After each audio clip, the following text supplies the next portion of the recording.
आपके भी लड़ने की संभावना जताई जा रही है। ऐसा बहुत सारा, मैं भी टीवी पे देख रही हूँ। मैं हाल ही में बिहार गई थी, परसों कल ही गई थी, और मैं वहाँ पे नित्यानंद राय जी से मिली और हमें तावड़े जी से मिलने का अवसर भी मिला और बहुत मुलाकात हुई, बहुत सारी बात हुई बिहार के भविष्य के बारे में, बिहार में क्या चल रहा है उसके बारे में। देखते हैं, अभी कुछ ऑफिशियल अनाउंसमेंट नहीं हुआ है और आगे क्या होता है देखते हैं।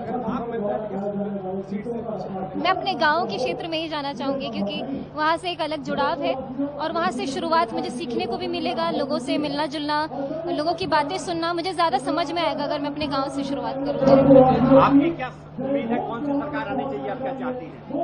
ये मैं अभी नहीं बोलना चाह रही हूँ क्योंकि मैं अभी दूसरे ही एनर्जी में हुई कार्यक्रम करके मैं इधर उतरी हूँ, लेकिन हाँ मैं चाहती हूँ देश के विकास के लिए जो भी चीज संभव हो, मैं कहीं भी योगदान दे पाऊँ तो मैं जरूर खड़ी हूँ। हम आपको क्या एमएलए के रूप में या मंत्री के रूप में देखेंगे आने के समय में? मुझे पता नहीं, सब भगवान भरोसे है, देखते आगे क्या होता है। मुझे खुद अभी पूरी खबर नहीं है, किसी भी चीज की पुष्टि नहीं है। Thank you.